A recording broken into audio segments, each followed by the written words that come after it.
नमस्कार, good evening, शुभ संध्या श्रोताओं। घड़ी में 8:30 बजते ही हम हाजिर होते हैं आपका पसंदीदा स्पोर्ट्स स्कैन प्रोग्राम लेकर। तो स्वीकार कीजिए मुकेश कुमार का नमस्कार। और आज हमने खेल खबरों पर चर्चा के लिए आमंत्रित किया है वरिष्ठ खेल पत्रकार शबाब अनवर को। शबाब जी, आपका बहुत बहुत स्वागत है। धन्यवाद आपका और श्रोताओं को बहुत सारा नमस्कार। शबाब जी, आपसे हम खेल खबरों पर चर्चा करेंगे, लेकिन अब तक जो हेडलाइंस है वो अपने श्रोताओं को बता दें।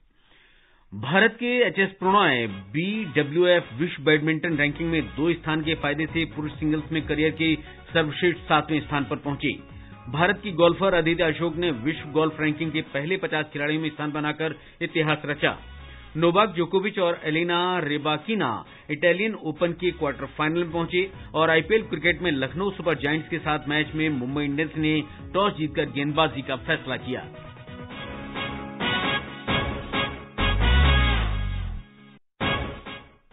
सबसे पहले बात करते हैं बैडमिंटन की। भारत के स्टार बैडमिंटन खिलाड़ी एचएस प्रणॉय नवीनतम बीडब्ल्यूएफ विश्व बैडमिंटन रैंकिंग में 2 स्थान के फायदे से पुरुष सिंगल्स में करियर के सर्वश्रेष्ठ 7वें स्थान पर पहुंच गए हैं। राष्ट्रमंडल खेलों की कांस्य पदक विजेता त्रिशा जॉली और गायत्री गोपीचंद भी 2 स्थान के फायदे से नवीनतम सूची में दुनिया की 15वें नंबर की महिला डबल्स जोड़ी बन गई हैं।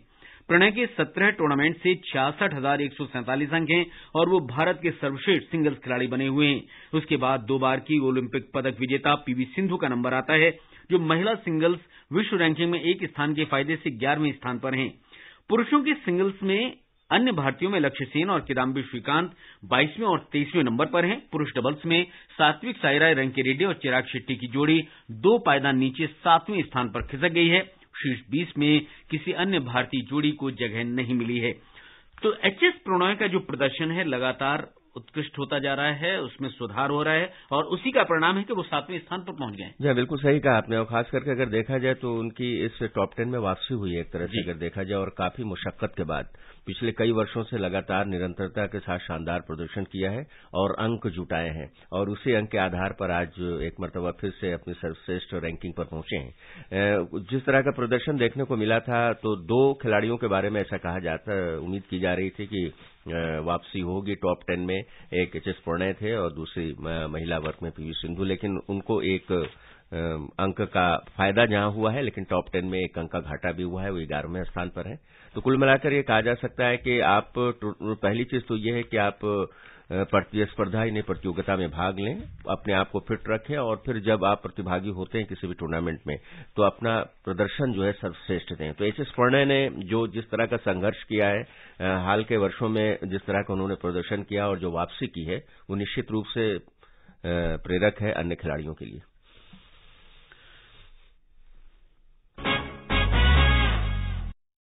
बात करते हैं गोल्फ की। भारत की गोल्फर अदिति अशोक ने विश्व गोल्फ रैंकिंग के पहले 50 स्थान में पहुंचकर इतिहास रचा है। रैंकिंग में फिलहाल अदिति करियर के सर्वश्रेष्ठ 49वें स्थान पर हैं। भारत की शीर्ष golfer Aditi Ashok LPGA tour के टूर्नामेंट फाउंडर्स कप में संयुक्त रूप से 5वें स्थान पर रही हैं और इस टूर्नामेंट में 140 से अधिक शीर्ष महिला गोल्फर्स ने भाग लिया था। इस सीजन में अदिति दूसरी बार एलपीजीए टूर में टॉप 5 में फिनिश करने में कामयाब रही हैं। टोक्यो ओलंपिक में अदिति ने 4था स्थान हासिल किया था।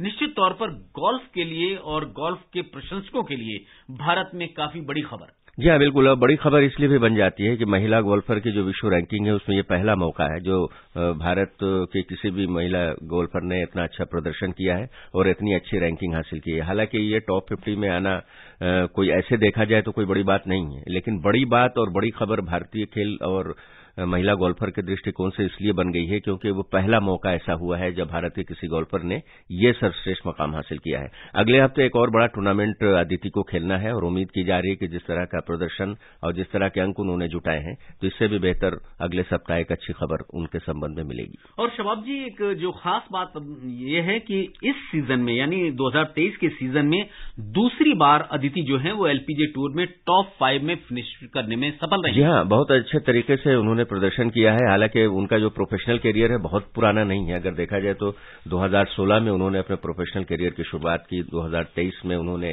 2 बार, जैसा कि आपने भी बताया, और पहली बार आज एक ऐतिहासिक दिन इसलिए कहा जा सकता है क्योंकि ये पहला मौका है जब किसी भी महिला गोल्फर ने ये रैंकिंग हासिल की है जो कि सर्वश्रेष्ठ है अब तक। रुक करते हैं टेनिस का। नोवाक जोकोविच ने इटालियन ओपन के क्वार्टर फाइनल में प्रवेश कर लिया है। प्री क्वार्टर फाइनल में जोकोविच ने आज कैमरून नारी को 6-3, 6-4 से हराया। विश्व में पहले नंबर के खिलाड़ी लगातार 17वें वर्ष इस टूर्नामेंट के क्वार्टर फाइनल में पहुंचे हैं। जोकोविच ने 2008, 2011, 2014, 2020 और 2022 में इस प्रतियोगिता का खिताब जीता है। इस बीच दुनिया की 6ठे नंबर की टेनिस खिलाड़ी एलिना रिबाकिना ने मार्केटा वोंद्रोसोवा को 6-3, 6-3 से हराकर इटालियन ओपन टेनिस टूर्नामेंट के क्वार्टर फाइनल में जगह बनाई है। क्वार्टर फाइनल में कल रिबाकिना का मुकाबला इगा स्वितेक या डोना वेचिच से होगा। रोम में कल सेंट्रल कोर्ट पर स्वितेक और वेचिक का आमना सामना होना था, लेकिन वर्षा के कारण मैच रद्द कर दिया गया था। पाउला बदोसा और कैरोलिना मुचोवा के बीच प्री क्वार्टर फाइनल मैच भी रद्द कर दिया गया था। तो नोवाक जोकोविच जो हैं, हालांकि अब वो 35 वर्ष के हो चुके हैं, उसके बावजूद भी उनके खेल में जो है वो दमखम अभी बचा हुआ है। जी, अब आप देखें जिस तरह का प्रदर्शन उनका बड़े टूर्नामेंटों में रहता है, उसके हिसाब से देखा जाए तो ये छोटा टूर्नामेंट है और जिस तरह की निरंतरता उन्होंने अपने प्रदर्शन में दिखाई है, जो दमखम दिखाया है, तो उन्होंने फिर से साबित किया है कि एज एक सिर्फ नंबर है और कुछ नहीं। और अब बात करते हैं क्रिकेट की, और क्रिकेट में अपने श्रोताओं को बता दें कि भारत का आईपीएल क्रिकेट का मैच चल रहा है और आईपीएल क्रिकेट में इस समय जो मुकाबला चल रहा है लखनऊ में, लखनऊ सुपर जायंट्स और मुंबई इंडियंस के बीच मुकाबला चल रहा है। मुंबई इंडियंस ने टॉस जीतकर गेंदबाजी का फैसला किया है और ताजा समाचार मिलने तक लखनऊ 13 ओवर में 3 विकेट पर 95 रन बना लिए थे और मुंबई जो है इस मैच में लखनऊ को हराकर प्लेऑफ में जगह बनाने की कोशिश करेगा, क्योंकि इस मैच को अगर लखनऊ मुंबई जीत जाता है तो निश्चित तौर पर उसके लिए काफी अच्छा रिजल्ट रहेगा। जी हाँ, बिल्कुल। चेन्नई सुपर किंग को पीछे छोड़ते हुए निश्चित रूप से दूसरे नंबर पर पहुंच जाएगा और ये जीत काफी महत्वपूर्ण होगी मुंबई इंडियंस के लिए। काफी अच्छा प्रदर्शन रहा है मुंबई इंडियंस का अगर इस सीजन में अगर देखा जाए। लखनऊ की टीम की अगर हम बात करें तो शुरुआती झटके लगे, अगर पहले दूसरे और तीसरे ओवर में अगर 2 विकेट आपके गिर जाते हैं और खास करके प्रेरक मांकड़ जैसा खिलाड़ी जो कि पिछले मैच का हीरो था, अगर वो जल्दी आउट हो जाता है तो फिर उसके बाद स्थिति को संभालना मुश्किल हो जाता है। लेकिन यहां पर प्रशंसा करनी पड़ेगी कि स्थिति को संभाला है और 95 रन तक स्कोर खड़ा कर लिए हैं। 13 ओवर तक की हम बात कर रहे थे, अभी 7 ओवर बाकी हैं इस मैच में। अगर लखनऊ सुपर जायंट अपनी विकेट्स को सुरक्षित रखता है तो एक चैलेंजिंग स्कोर खड़ा कर सकता है मुंबई इंडियंस के सामने। लेकिन मुंबई इंडियंस के बाद हम देखें उनकी बैटिंग में कितनी गहराई है। रोहित शर्मा के साथ साथ अगर दूसरे बल्लेबाज भी जम जाते हैं जो कि विकेट कीपर बैट्समैन है, तो वो एक बहुत ही मुश्किल हो जाता है किसी भी टीम के लिए। और उसके बाद स्काई का नंबर आता है। तो स्काई ने जिस तरह की बल्लेबाजी की है, जो शतक उन्होंने लगाया, शुरुआती चरण के जो मैच थे आप उसमें थोड़ा सा उनका प्रदर्शन ढीला रहा था, लेकिन उसके बाद से जो उन्होंने वापसी की है तो फिर पीछे मुड़कर नहीं देख रहे हैं। तो मुंबई के लिए चाहे मैदान अपना हो, होम हो या वे हो, इस तरह का मैच जीतना, वो तो 200 का टारगेट देते हैं और 200 का टारगेट अचीव करने की भी सलाहियत रखते हैं। लेकिन यहां पर उनके लिए कोई बहुत बड़ा लक्ष्य सामने नहीं है, इसलिए जीत आसान हो सकती है। और अगर हम कल की बात करें तो कल अहमदाबाद में गुजरात टाइटंस ने सनराइजर्स हैदराबाद को 34 रन से हरा दिया था और पहले बल्लेबाजी करते हुए गुजरात टाइटंस ने निर्धारित 20 ओवर में 9 विकेट पर 188 रन बनाए थे और 189 रन के लक्ष्य के जवाब में सनराइजर्स की टीम 20 ओवर में 9 विकेट पर 154 रन ही बना सका था। गुजरात टाइटंस की लगातार जीत जो आगे बढ़ रही हैं और वो इस टूर्नामेंट में जो प्रदर्शन कर रहे हैं, किस तरह से देखते हैं? जी बिल्कुल, गुजरात डिफेंडिंग चैंपियन है। पिछले साल ही शामिल हुई थी गुजरात और लखनऊ की टीमें, आप जानते ही हैं। तो पहले ही बार में उन्होंने कोशिश की, जीता और उसके बाद फिर गुजरात ने दूसरी बार प्लेऑफ में स्थान प्राप्त कर ली। कल के मैच की अगर बात की जाए तो सबसे महत्वपूर्ण बात यह है कि एक शतक एक ऐसे बल्लेबाज का लगा जिसने इतना सारा रिकॉर्ड बनाया। 2023 लगता है शुभमन गिल के लिए बहुत ही शानदार है। शतक ही शतक लगातार लगा रहे हैं और वो भारत के पहले ऐसे क्रिकेटर बन गए हैं जिनका टेस्ट मैच, ओडीआई, T20 और आईपीएल सब में शतक है। बिल्कुल। और अगर हम कल की बात करें, कल हिमाचल प्रदेश के धर्मशाला में आईपीएल क्रिकेट में पंजाब किंग्स का सामना दिल्ली कैपिटल से होगा।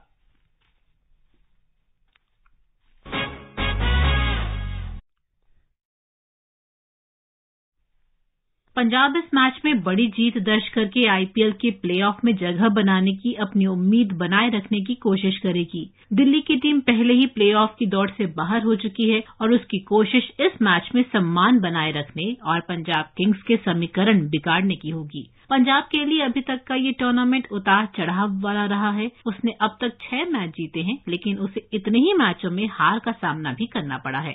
पंजाब की टीम 12 अंक लेकर 8वें स्थान पर है, लेकिन अब भी वह प्लेऑफ की दौड़ में शामिल है। उसे अपने नेट रन रेट में सुधार करना होगा। पिछले सप्ताह दिल्ली के खिलाफ 31 रन की जीत से पंजाब का मनोबल बढ़ा है और शिखर धवन की अगुवाई वाली टीम इस बार भी अनुकूल परिणाम हासिल करने के लिए अपनी तरफ से कोई कसर नहीं छोड़ेगी। पंजाब को अपनी बल्लेबाजी में काफी बेहतर प्रदर्शन करना होगा। दिल्ली के खिलाफ सलामी बल्लेबाज प्रभसिमरन सिंह के अलावा कोई भी बल्लेबाज नहीं चल पाया था। पंजाब के गेंदबाजों को भी अपने प्रदर्शन में सुधार करने की जरूरत है। उसके पास नाथन एलिस, सैम और अर्शदीप सिंह के रूप में अच्छा गेंदबाजी आक्रमण है, लेकिन वे अक्सर अपने स्कोर का बचाव करने में नाकाम रहे हैं। दूसरी तरफ दिल्ली कैपिटल्स के लिए ये सत्र बुरे सपने की तरह रहा है और वह प्लेऑफ में जगह बनाने की दौड़ से बाहर हो चुका है। दिल्ली को इस पूरे सत्र में उसके बल्लेबाजों ने निराश किया है। दिल्ली की टीम में शामिल भारतीय बल्लेबाजों में से केवल अक्षर पटेल ही अच्छा प्रदर्शन कर पाए हैं। पृथ्वी शॉ और सरफराज खान की असफलता दिल्ली को भारी पड़ी है।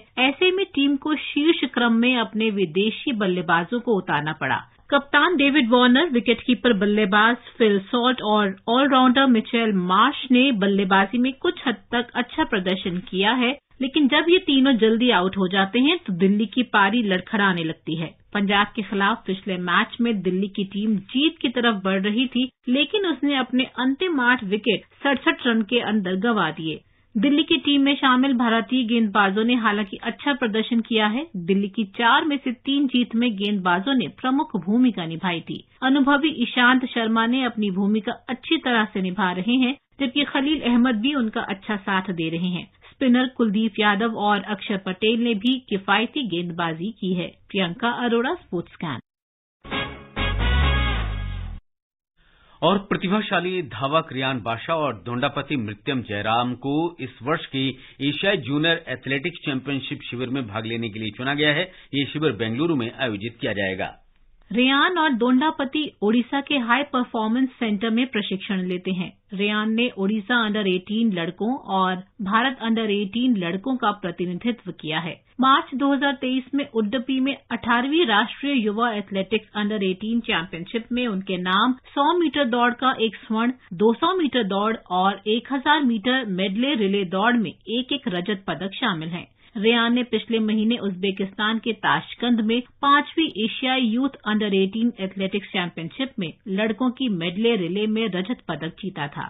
दूसरी ओर दोंडापट्टी एम जयराम ने खेलो इंडिया युवा खेलों में 100 मीटर दौड़ में 10.53 सेकंड के समय के साथ स्वर्ण पदक हासिल किया। उन्होंने 100 मीटर दौड़ में जूनियर फेड कप चैंपियनशिप 2023 और राष्ट्रीय जूनियर चैंपियनशिप 2022 में भी पहला स्थान हासिल किया था। उन्हें एशियाई अंडर 20 चैंपियनशिप शिविर के लिए रिले टीम के लिए भी चुना गया था। दोंडापति को इस वर्ष फरवरी में आयोजित खेलो इंडिया युवा खेलों में 100 मीटर दौड़ में 10.96 सेकंड के समय के साथ स्वर्ण पदक जीतने के लिए 1 लाख रुपए से सम्मानित किया गया था। ओडिशा हाई परफॉर्मेंस सेंटर के मुख्य कोच मार्टिन ओवेंस को रेयान और जयराम से अच्छे प्रदर्शन की आशा है। दोनों खिलाड़ी पिछले कुछ महीनों से असाधारण रूप से अच्छा प्रदर्शन कर रहे हैं।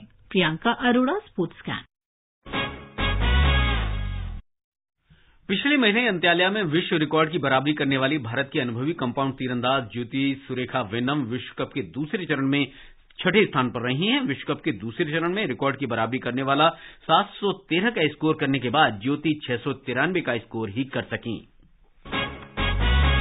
मार्सेलो बिल्सा को उरुग्वे का राष्ट्रीय टीम का मुख्य कोच बनाया गया है। उनका कार्यकाल 2026 तक विश्व कप तक बना रहेगा। तो श्रोताओं, ये था हमारा आज का स्पोर्ट्स कैन कार्यक्रम और आज हमने खेल खबरों पर चर्चा के लिए आमंत्रित किया था वरिष्ठ खेल पत्रकार शबाब अनवर जी को। शबाब जी, आप हमारे स्टूडियो में आए और बहुत सारी खबरों पर चर्चा की, आपका बहुत बहुत शुक्रिया। धन्यवाद आपका। तो श्रोताओं, इसके साथ मुकेश कुमार और पूरी स्पोर्ट्स कैन टीम को दीजिए इजाजत। आप बने रहिए समाचार संध्या के साथ। नमस्कार।